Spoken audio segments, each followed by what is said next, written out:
Kakinya juga sudah sangat aman. Ini harus kita potong pakai berangkat untuk sampai pakai ambulan untuk sampai di rumah sakit. Ya, mau dilepasin kan? Ya, oke, jelas ya cara pembidaian. Kalau di tangan, kalau di betis, ya, di tibia, ini cuma sampai di pangkal paha dua-dua, yang di pinggul dan di dada nggak usah.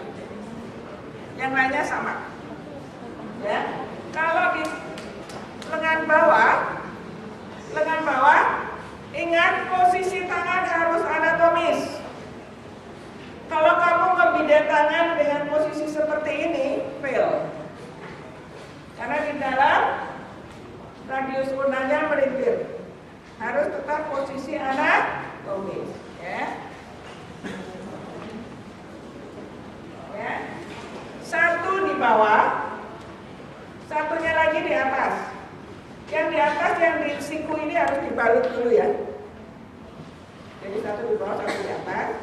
Biasa di atas luka, di bawah luka. Kemudian yang satu di telapak tangan, tapi jempolnya harus bebas. Ya, jelas. Nah, di atas luka, di bawah luka. Ikatan harus di atas pinggang. Jelas? Ya. Setelah selesai kamu gendong. Pakai tali mitala gendong. Ya. Jelas? Semua tindakan harus halus, tidak boleh kasar. Bu, tangannya mau dipidai ya, tarik berat. Ini patah. Profesionalisme Anda nilainya jelek. Ya, harus Anda pelan-pelan, maaf ya Bu ya. Kita akan memidai. Ya.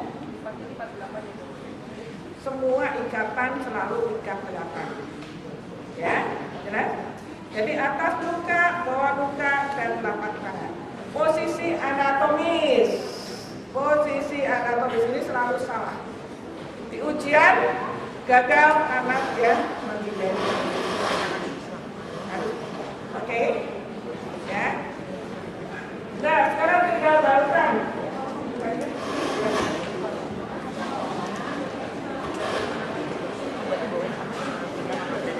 Ya.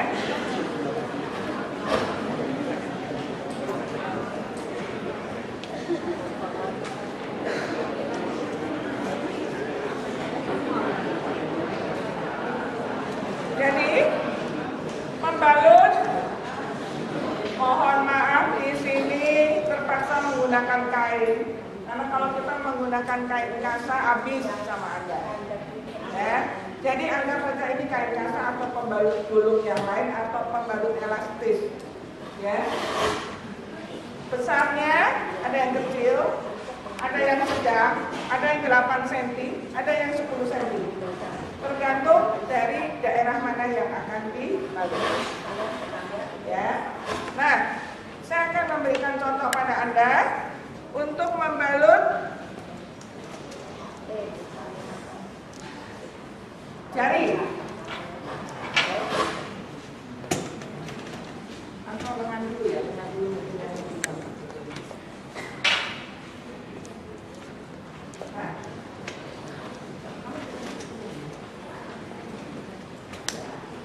Kalau lengan bawah, ya, ini di luka di daerah sini atau di daerah punggung sini ya, kita harus balut.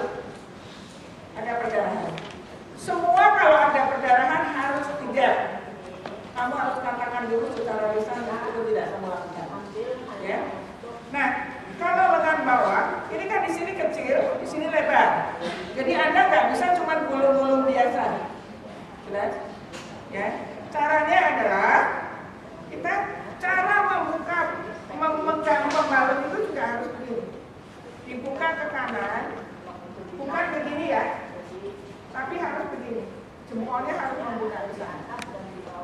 Jelas ya? Sekarang cara membalut lengan bawah.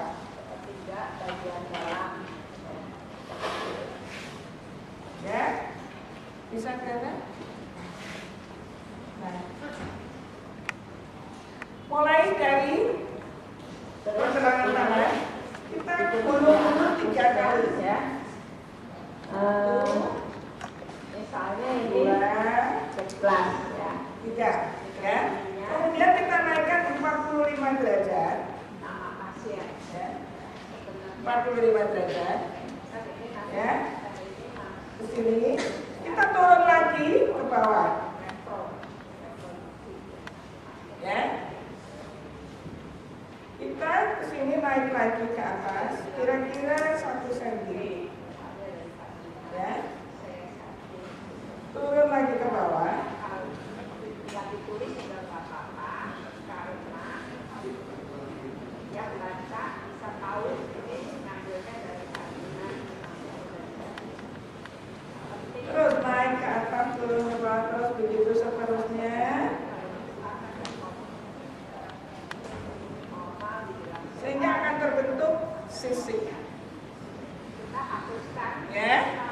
Sisik ini nanti yang akan dinilai kerapihannya.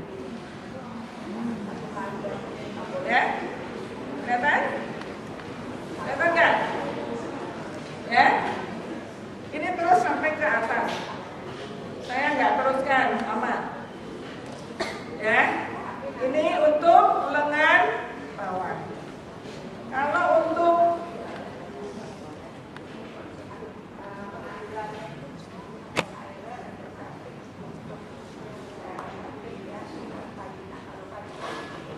nah, sekarang saya mau membalut jari.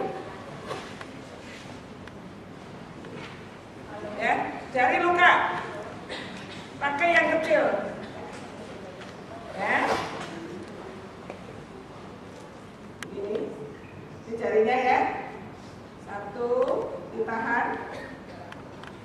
2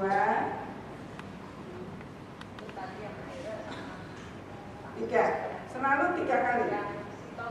Kita lepaskan. Ya. Ya kan? Ya. Kemudian dari belakang ini kita ke atasin. Kita miringin begitu. Ya. Kemudian dibalut. Kalau kita udah ngapusin ke objek gelas, langsung diceburkan ke dalam larutan fiksasi. Nggak boleh. Jelas ya? Kita ini banyak misalnya. Nah, untuk yang di sini supaya dia nggak lepas, turun ke bawah. Terus kanalisasi kalinya ya. Ini misalnya vagina, kita taruh sini dulu, kita bikin ya sakit ya porsio. Pokoknya harus dibuat hapusan langsung sebut. Karena kalau dia nanti saya ini untuk pembacaan itu ya, di sini ada sisik. Ya, mau di sini mau di mana sisiknya up to you. Yang jelas ini gunanya untuk mengikat supaya pembalut yang di sini tidak lepas. Nanti cara ngetesnya ini ditarik. Kalau ini ditarik brodol, kamu nggak lulus. Ya, jelas?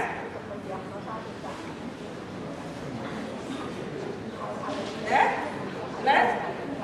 Nah, ini kalau untuk jari, untuk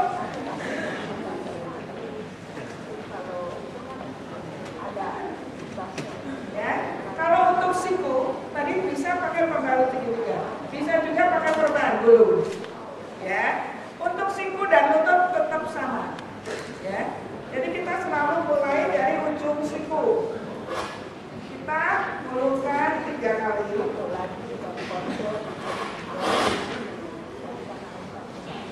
Nah, yang ketiga ini nanti ke atas di ujung siku. Ya, bisa kelihatan? Di ujung siku, balik ke sini, turun di ujung siku lagi. Ya, terus ini naik ke atas, kira-kira 1 cm, turun ke bawah.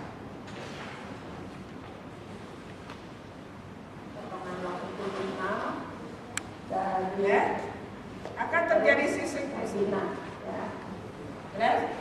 Dan tangan masih bisa digerakkan. Di lutut sama. Ya. Yang paling sering nanti adalah di tumit. Tumit itu yang biasa pakai high heel. Ya, suka kesleo kan, gelap. Atau kalau kejeblok bolongan, gelap pasti kesleo. Nah, cara bermainnya gimana? Cewek aja ya, buatnya kakinya kecil ya.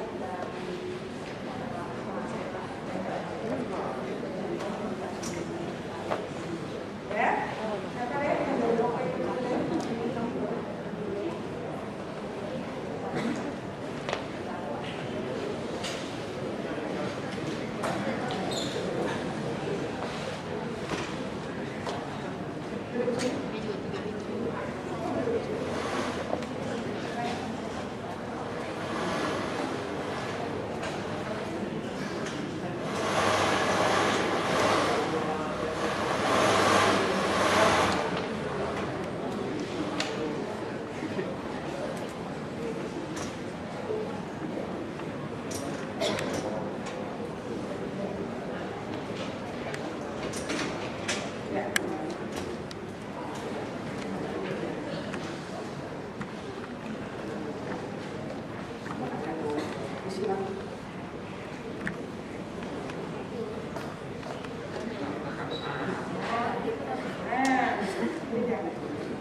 Bisa direkam?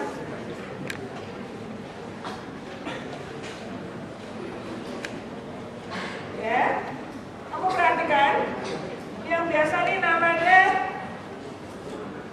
pergelangan kaki kesleo. Sendinya namanya apa? Talokruralis. Dislokasi talokruralis. Ya, lihat ya dari situ. Nah, caranya.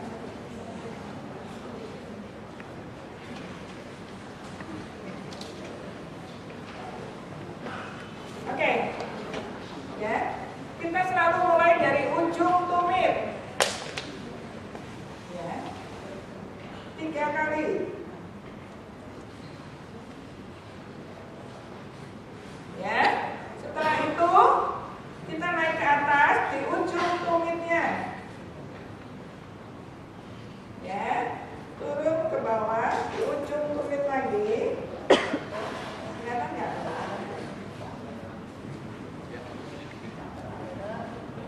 Dia turunin dikit. Nah, ya. Terus naik ke atas, selalu atas naiknya ke atas ke bawah terus ya. Nah, 1 cm.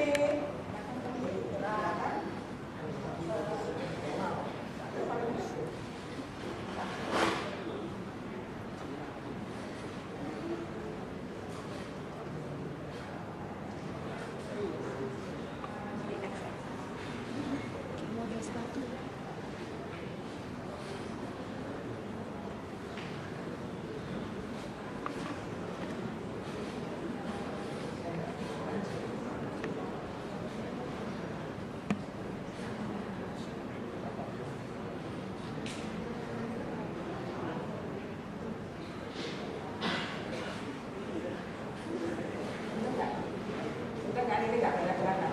Kalau ini bergerak soalnya sakit sekali. Ya, kita lihat, ya, sisiknya ada di sini. Ya, jelas. Ya, di sebelah sini lebih bagus sebelah dalam.